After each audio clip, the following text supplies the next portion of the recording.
Hi guys, welcome to my channel healing process. मेरा नाम है सुमन। अपने इस चैनल पर मैं खुद को हील करने के प्रोसेस से रिलेटेड कंटेंट शेयर करती हूँ। गाइस, आपने अभी तक ये जरूर सुना होगा कि shadow is a space where we have hidden all our qualities, जिसको हम देखना नहीं चाहते, जिनको हम एक्सपीरियंस नहीं करना चाहते, जिसको फैमिली सोसाइटी कहती है एज अ बैड, और वो सारे इमोशन, वो सारी फीलिंग आती है जिसको हम फील नहीं करना चाहते, एक्सपीरियंस नहीं करना चाहते, कहने का मतलब। और शैडो को हमने एक सॉर्ट ऑफ नेगेटिव कॉनोटेशन दे रखा है कि it's not a good place, और यहाँ पर जो कुछ भी है वो सॉर्ट ऑफ अच्छा नहीं है। लेकिन आज मैं ना आपका शैडो को लेकर पर्सपेक्टिव चेंज करने आई हूँ। आज मैं आपसे शेयर करूंगी कि how our shadow is a space for our hidden potential and hidden possibilities. तो चलिए एक्सप्लोर करते हैं इस टॉपिक को।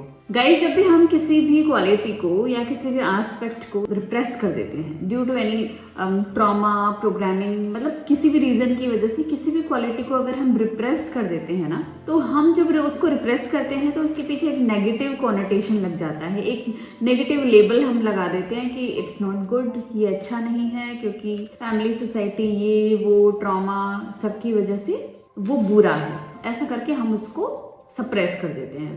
पर हमें ये नहीं पता चलता कि इसके साथ ना हमने हमारी अच्छी क्वालिटीज को भी ना सप्रेस कर दिया है। बहुत टाइम, बहुत सारे ऐसे एक्सपीरियंसेस हमारी लाइफ में होते रहते हैं जिसमें हम नेगेटिव लेबल लगाकर किसी भी एक क्वालिटी को ना सप्रेस कर देते हैं। एंड हमने क्योंकि उसको नेगेटिव लेबल लगा रखा है तो हम उसको जज करने लग जाते हैं, एंड इसी जजमेंट की वजह से हम उन क्वालिटीज को कभी अपनी लाइफ में एक्सपीरियंस नहीं करना चाहते हैं। तो ये हमारा जो जजमेंट है वो भी इन क्वालिटीज को लेकर जिनको हमने रिप्रेस किया है, ये जजमेंट ही एक्चुअली हमारे लिए प्रॉब्लम बन जाता है। और चाहे वो क्वालिटी अब हमारे कितना ही फेवर में क्यों ना हो, अब क्यों ना हम उसको एक्सपीरियंस कर पा रहे हों या कर पाएं, लेकिन ऐसा हम नहीं कर पाते हैं क्योंकि हमने उसको लेबल लगा दिया है, हम उसको जज करते हैं कि वो बुरा है। Let's take one example. Suppose एक लड़का है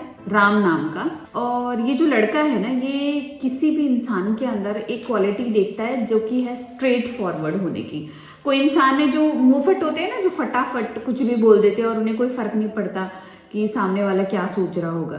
तो ये जो राम है ना, उसको ये जो स्ट्रेट फॉरवर्ड होने की क्वालिटी है ना, बिल्कुल पसंद नहीं आती, क्योंकि इससे लगता है कि कोई भी इंसान स्ट्रेट फॉरवर्ड जो होता है ना, वो दूसरों की फीलिंग्स और इमोशन की बिना परवाह किए कुछ भी बोल देता है, दूसरों को हर्ट करता है, एंड ये बिल्कुल भी अच्छा नहीं है।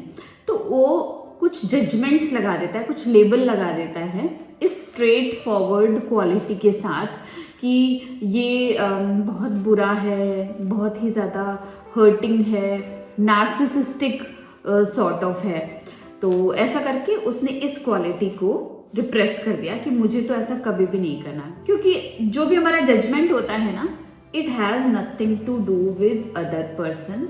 जो चीज़ हम जज कर रहे हैं वो है एक पर्टिकुलर क्वालिटी, तो वो क्वालिटी हम रिप्रेस कर देते हैं जब भी हम जज करते हैं। तो अब राम चाहे कितना ही बड़ा क्यों ना हो जाए, लेकिन अगर सिचुएशन ऐसी है जहां पर उसे स्ट्रेट फॉरवर्ड होना चाहिए पर वो नहीं हो पाता, क्योंकि उसने खुद उसको लेबल लगा रखा है कि इट्स नेगेटिव, इट्स रॉन्ग, ये बुरा है और इससे लोगों को हर्ट होता है, तो ये नहीं करना चाहिए। तो ऐसा करके वो इस क्वालिटी को हाइड कर देता है, दबा देता है। ऐसा करके न जाने हम कितनी ही क्वालिटी को लेबल लगाते रहते हैं एज नेगेटिव, एंड जैसे ही हम नेगेटिव लेबल लगा देते हैं हमारी अनकॉन्शियस में चला जाता है, और ईगो माइंड हमें रिमाइंड कराता रहता है टाइम टू टाइम। अगर हम उन क्वालिटीज को अपने अंदर एक्सपीरियंस करना चाहते हैं, अगर हम कभी स्ट्रेट फॉरवर्ड होना चाहते हैं, तो ईगो माइंड रिमाइंड कराता है कि क्या तुम भूल गए हो कि तुमने इस क्वालिटी को उसमें जज किया था, इसमें जज किया था, और तुमने ये कहा था कि ये बुरा है,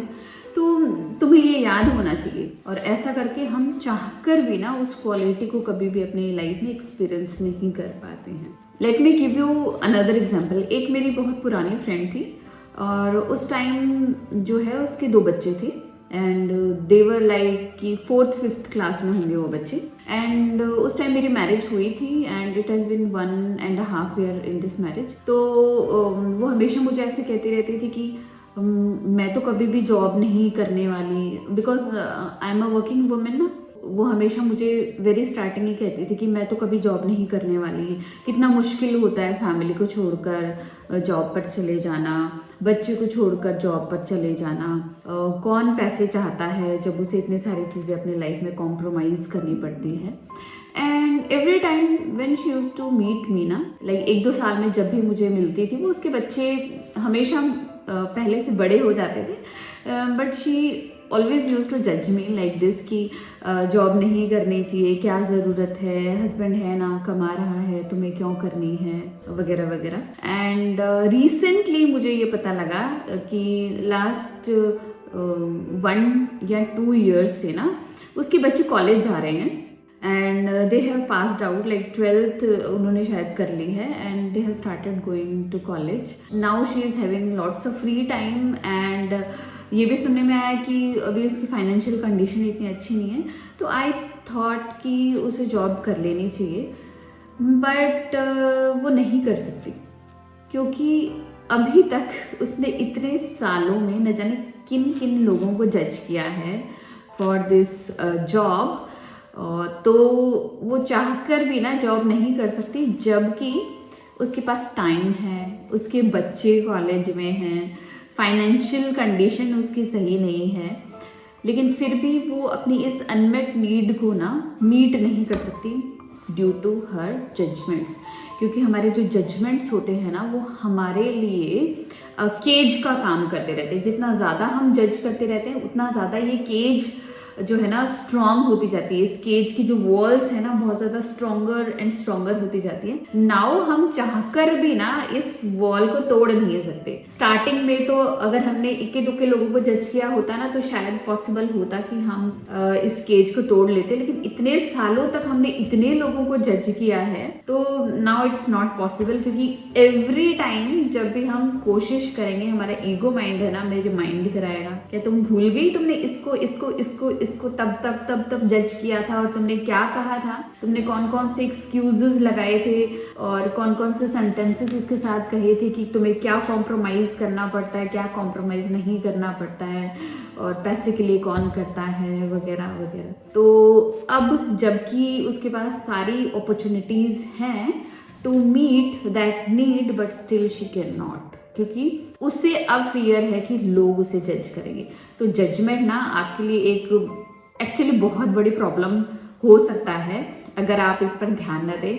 सो जज करने से पहले यू हैव टू नोटिस कि जो क्वालिटी आप दूसरों में जज कर रहे हैं ना, ये क्वालिटी आपके लिए ना इम्पॉसिबल हो जाएगी। अगर आपकी सिचुएशन आपके फेवर में है तो भी आप नहीं कर पाएंगे, बिकॉज हमारे ईगो माइंड का काम है हर नेगेटिव चीज़ से आपको बचाना। इस धरती पे आपको बहुत अच्छे से जिंदा रखना, सरवाइव करवाना, ये हमारे ईगो माइंड का काम है। तो हमारा ईगो माइंड हमें क्यों करने देगा एक वो काम जिसको कि आप बहुत ज़्यादा नेगेटिव लेबल करते हो, और हमारे ईगो माइंड मानने लग जाता है इट्स डेंजरस। सो आप नहीं कर सकते। तो जैसे कि राज उस स्ट्रेट फॉरवर्ड होने की क्वालिटी को लेबल कर रहा था कि इट्स नॉट गुड, ये अच्छा नहीं है, और उसने उस चीज़ को अपने अंदर हाइड कर दिया। वहीं अगर हम देखें कोई दूसरा इंसान है, तो वही इस स्ट्रेट फॉरवर्ड होने की क्वालिटी को अप्रिशिएट करता है, क्योंकि वो ये जानता है अगर हमने किसी को स्ट्रेट फॉरवर्ड कोई बात कह दी है तो हमें बाद में पीठ पीछे किसी को कुछ बोलने की ज़रूरत नहीं है। अगर वो नाराज़ होता है तो अभी हम उसे मना सकते हैं, अभी हम उसे समझा सकते हैं, अभी जो हमें एक्सप्रेस करना है हम वो एक्सप्रेस कर सकते हैं, हमें हाइड करने की ज़रूरत नहीं है। तो यहाँ पर एक दूसरा इंसान उस पर्टिकुलर क्वालिटी को ना एक अच्छी चीज़ मान रहा है, उसमें पॉसिबिलिटीज़ को वो देख रहा है, लेकिन जैसे ही हम उसे हाइड कर देते हैं ना, हम उसके साथ जो अच्छी अच्छी पॉसिबिलिटीज़ है ना कि जो दूसरे इंसान ने देखी कि किस लिए अच्छा है, उन सभी पॉसिबिलिटीज़ को हाइड कर देते हैं। नाउ उन क्वालिटीज़ को हम कभी भी अपनी लाइफ में ना फॉलो नहीं कर सकते, बिकॉज हमने खुद उन्हें लेबल किया है, हमने खुद कॉन्शियसली उन सभी क्वालिटीज़ को जज करके हमारी शैडो में डाला है। तो आई होप कि नेक्स्ट टाइम आप जज करेंगे तो इन सब चीज़ों का ख्याल रखेंगे कि ये जो जजमेंट है ये उन क्वालिटीज़ को हमेशा के लिए हाइड कर देगा और कभी भी आपको इसका पोटेंशियल आपकी लाइफ में आप फॉलो नहीं कर पाएंगे, इसका पोटेंशियल का यूज़ नहीं कर पाएंगे, क्योंकि ये क्वालिटीज़ जितनी हम नेगेटिव समझते हैं ना, उसका ऑपोजिट ये क्वालिटीज़ उतनी ही ज़्यादा पॉजिटिव होती है। नथिंग इज पॉजिटिव और negative, everything is very neutral, it depends upon our perception. I hope आपको आज का वीडियो पसंद आया होगा। अगर पसंद आया तो प्लीज़ लाइक कीजिएगा, मेरे चैनल को सब्सक्राइब कीजिएगा। मिलते हैं ऐसे इंटरेस्टिंग वीडियो में, तब तक के लिए बाय।